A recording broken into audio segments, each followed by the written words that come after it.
Ini juga seorang ibu yang datang pada 29 minggu dengan rujukan pemeriksaan screening pada konsultan feto maternal ya. Jadi dirujuk oleh, jelas yang merujuk harus seorang dokter kandungan ya.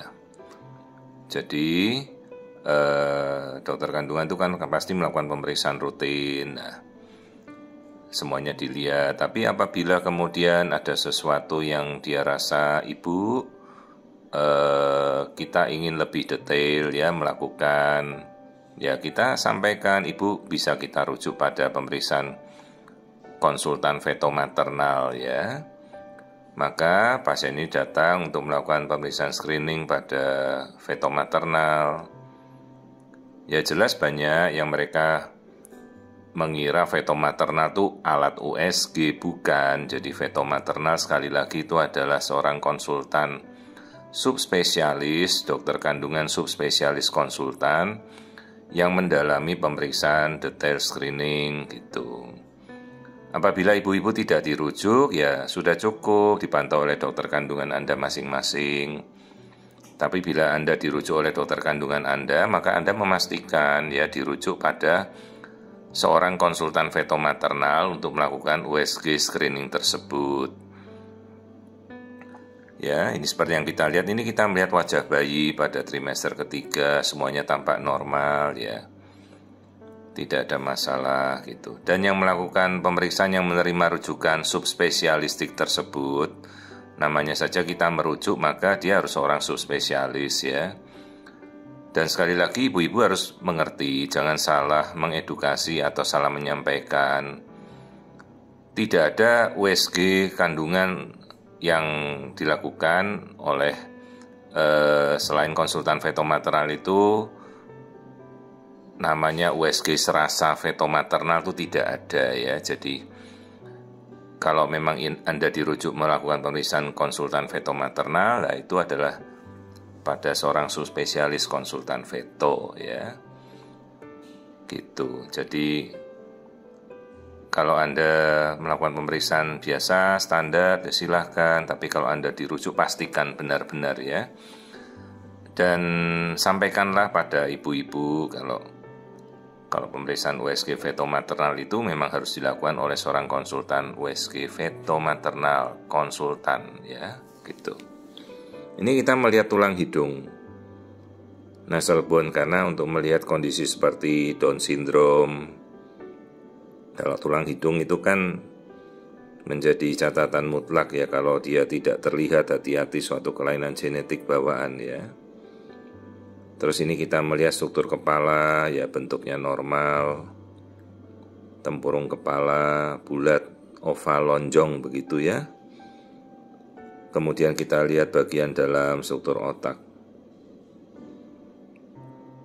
Nah begini ya. Jadi ibu-ibu lakukan pemeriksaan rutin saja sudah cukup. Apabila dokter kandungan Anda sudah memantau rutin, sudah baik ya, itu pemeriksaan rutin saja. Nah ini kita melihat lensa mata, bagian dalam bola mata. Tetapi apabila ibu dirujuk oleh dokter kandungan Anda, ya pastikan bahwa Anda benar-benar dirujuk pada seorang konsultan feto maternal ya. Jadi pengertiannya, oh Anda melakukan USG feto maternal lah.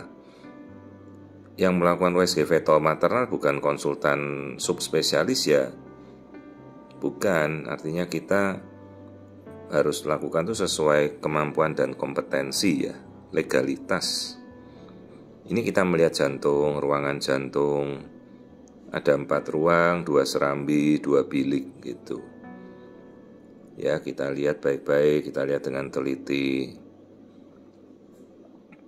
Jadi mungkin ibu-ibu ingin melihat pemeriksaannya kok seperti yang dilakukan oleh dokter Wiku gitu.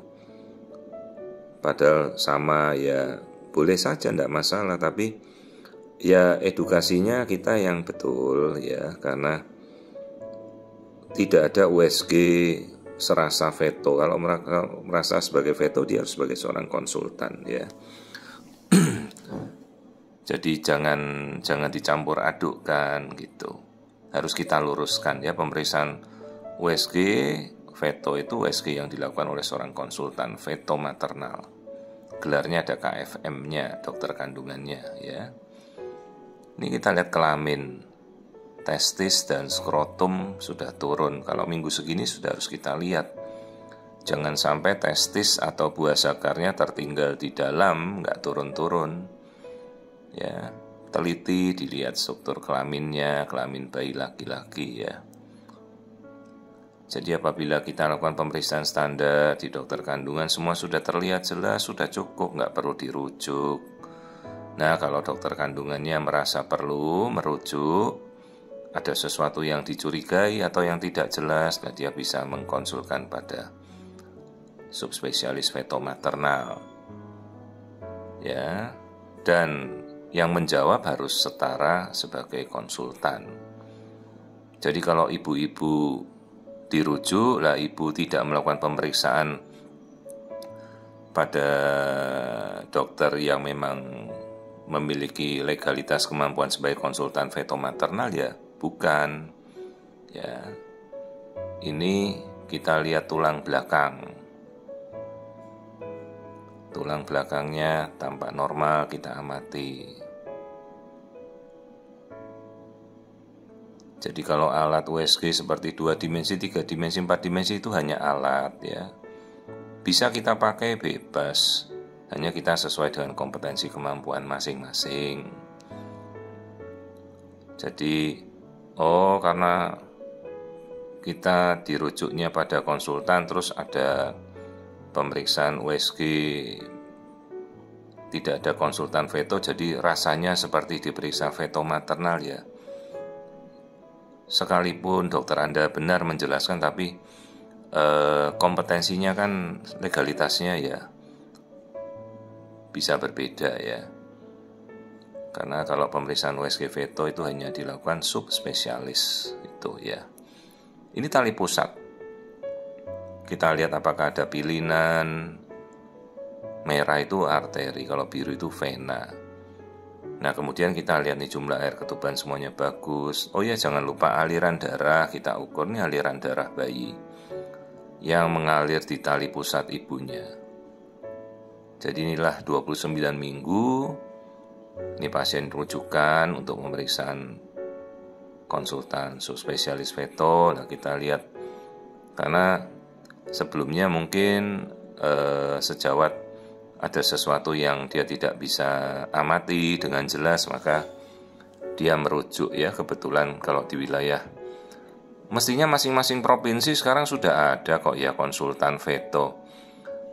Ya memang harus disekolahkan dari provinsinya.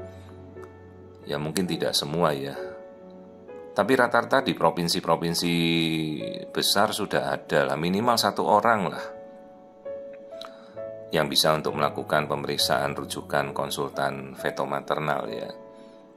Tapi tidak yakin juga apakah di semua provinsi sudah ada. Mestinya pemerintah masing-masing ya, di daerah masing-masing merujukkan seseorang untuk seorang dokter kandungannya untuk disekolahkan gitu. Ya sulit sekolahnya, pendidikannya, sampai kemudian dia harus memang memiliki kemampuan khusus. Ini kita ukur biometri bayinya 1.500 gram ya, sesuai 29 minggu. Saya sudah lihat tidak ada kelainan apa-apa. Air ketuban sudah, posisi bayi dia belum turun nih, masih bergerak kemana-mana. Jadi kita sudah lihat pemeriksaannya, ini kelihatan telinganya malah. Tidak apa-apa, telinga juga bisa kita amati. Ada kasus kalau telinga itu kecil namanya mikrotia. Ada kasus yang telinganya malah melorot namanya low ear set. Jadi kalau kita bisa lihat baik sekali, itu sampai lubang telinga aja masih kelihatan ya. Jadi inilah pemeriksaan 29 minggu di mana kondisi bayinya semuanya normal, tidak ada kelainan ya. 29 minggu berarti sudah menginjak ke trimester ketiga, dan ini kita tinggal melihat perkembangan pertumbuhan bayi saja.